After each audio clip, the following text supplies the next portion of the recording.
All right, guys, today's marinade is for all of my meat eaters out there. My husband and I, we typically don't eat a lot of red meat, but when we do, this is pretty much the go-to marinade that I will use, typically when we're eating flank steak. I will actually measure for you guys today because, you know, I typically tend to go by what feels right.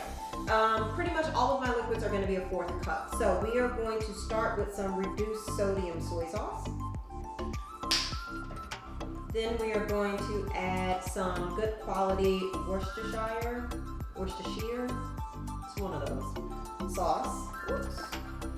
After we get those two in, I'm going to do a good fat squeeze of honey. That probably works out to about a tablespoon, maybe a tablespoon and a half. Just a couple of turns of your salt. This is going to end up being a teaspoon of garlic powder.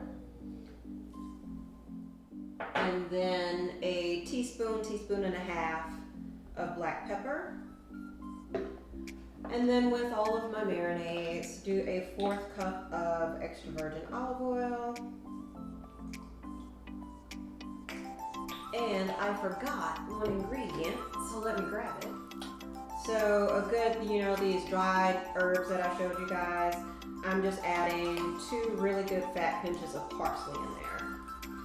Now this is just a base marinade that I like to use. You can absolutely add additional spices and herbs.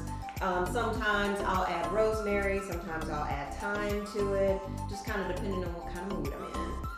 Give everything a good stir. So after you incorporate everything, you would want to pour it over your steak. With this one, I would definitely want to let it hang out for at least 4 hours, ideally 24 hours before you either grill it or cook it in your cast iron skillet because it'll get a really nice crust on it. So, as always, if you guys try it, like it, drop a comment down below, and let me know how you guys like it. I'll see you guys next Monday.